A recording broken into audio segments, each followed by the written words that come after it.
Seleção brasileira prova que de fato está pronta para conquistar o hexacampeonato mundial e, mais do que isso, se livrar da chamada Neymar dependência. Vem comigo!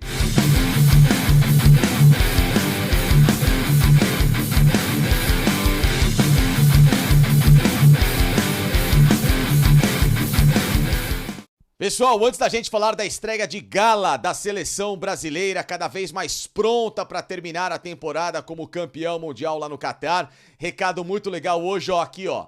dos meus parceiros da Joma, empresa espanhola que dispensa apresentação no mercado de material esportivo da melhor qualidade, referenciais em chuteiras, bolas, camisetas, calções, meiões, tênis para a prática de qualquer modalidade esportiva, mas o melhor de tudo, também, abastecer a minha coleção de camisas de futebol. Se você tem a sua e não conhece o material da Joma, passe lá no site dos caras, use o meu cupom que, vai te dar 20% de desconto em qualquer compra de produto Joma por lá, e assim como eu, ter, um armário recheado de camisas belíssimas. Essa aqui é do Getafe da Espanha, eu também tenho do Villarreal, tem a camisa do Hoffenheim que eu também vou mostrar pra vocês da Alemanha nos próximos vídeos, Anderlecht da Bélgica, Atalanta, Torino, seleção da Ucrânia, enfim, uma penca de camisas bonitas e, sempre com 20% de desconto usando o meu cupom no site da Joma. Tamo junto sempre, hein, pessoal?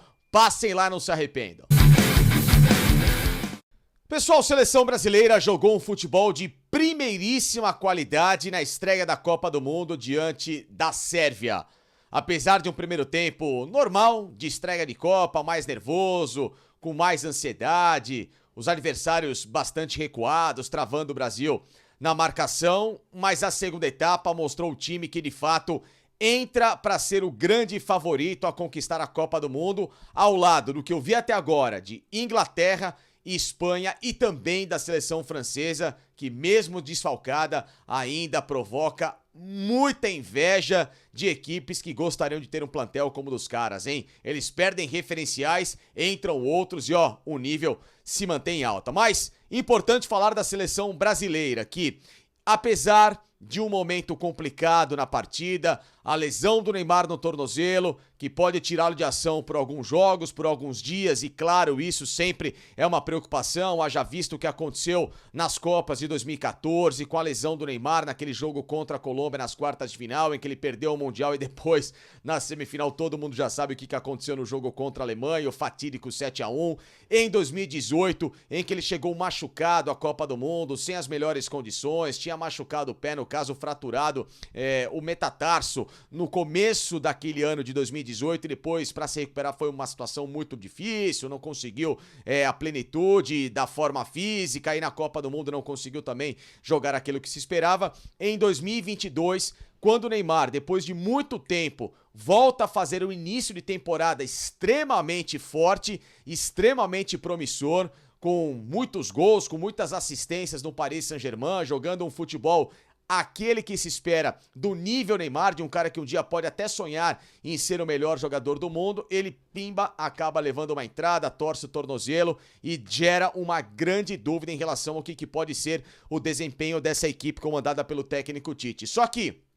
desta vez, do que eu vi em campo, daquilo que o Brasil jogou de futebol, daquilo que o Brasil tem de opções, inclusive até para a posição do próprio Neymar, vejo que nesses últimos 4 anos o Tite trabalhou muito bem aquela chamada Neymar dependência que deve ser tirada de cena. Um Brasil coletivo, um Brasil com pelo menos 4 jogadores de ataque que são muito decisivos, um concorrendo contra o outro, mas na lealdade dentro de campo, na bola, um time muito focado diante de uma Sérvia que não é um adversário bobo, muito pelo contrário, um time com bons jogadores individualmente falando, né, bem comandada pelo Dragan Stojkovic, que foi um grande jogador histórico dos tempos de Iugoslávia, e um Brasil que conseguiu fazer um segundo tempo sublime, sem sustos, uma Sérvia que sequer chutou ao gol, e justamente por isso eu tenho a garantia de que o Brasil vai fazer uma Copa do Mundo gigante, diferente das interrogações de 2018, 2014 e de outros mundiais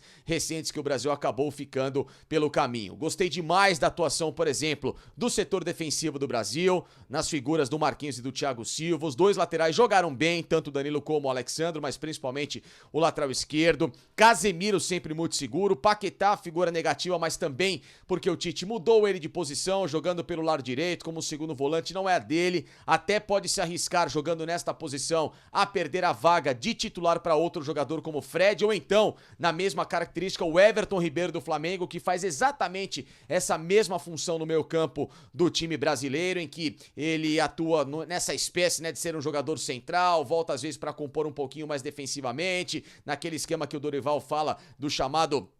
losango de meio campo. Ele pode fazer porque é uma função muito parecida com o que o Tite pode jogar em alguns momentos com a seleção brasileira, mas do meio pra frente o Brasil foi sublime, em especial a atuação do Richarlison. Se muita gente tinha dúvida, e eu também, porque não era a minha primeira opção pro ataque, eu gosto mais do futebol do Gabriel Jesus, mas o Richarlison, ó,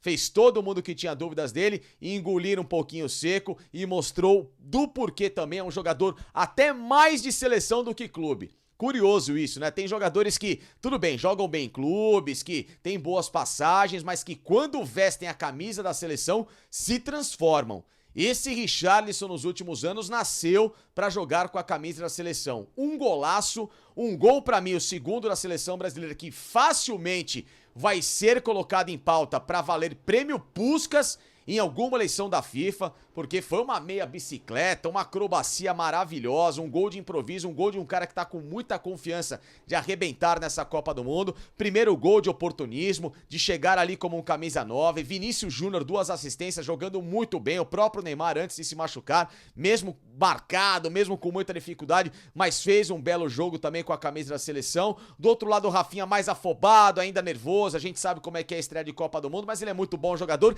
E também, se o Rafinha não puder jogar, tem Martinelli pra entrar por ali, tem o Antony, tem Rodrigo, que é outro moleque que entrou bem com a camisa da seleção. Enfim, olha a gama de opções que tem o técnico Tite pra justamente, caso o Neymar tenha de ficar fora por algumas partidas, ou até, torcemos que não, bati na madeira aqui pra que perca a Copa do Mundo, o Brasil tenha substitutos imediatos e à altura para fazer com que a performance da equipe se mantenha e, obviamente, siga o rumo que está traçado para 2022. Um Brasil para fazer uma Copa do Mundo gigante, uma Copa do Mundo de muita confiança e, quiçá, para ser campeão mundial no fim do ano. E aí, o que você acha?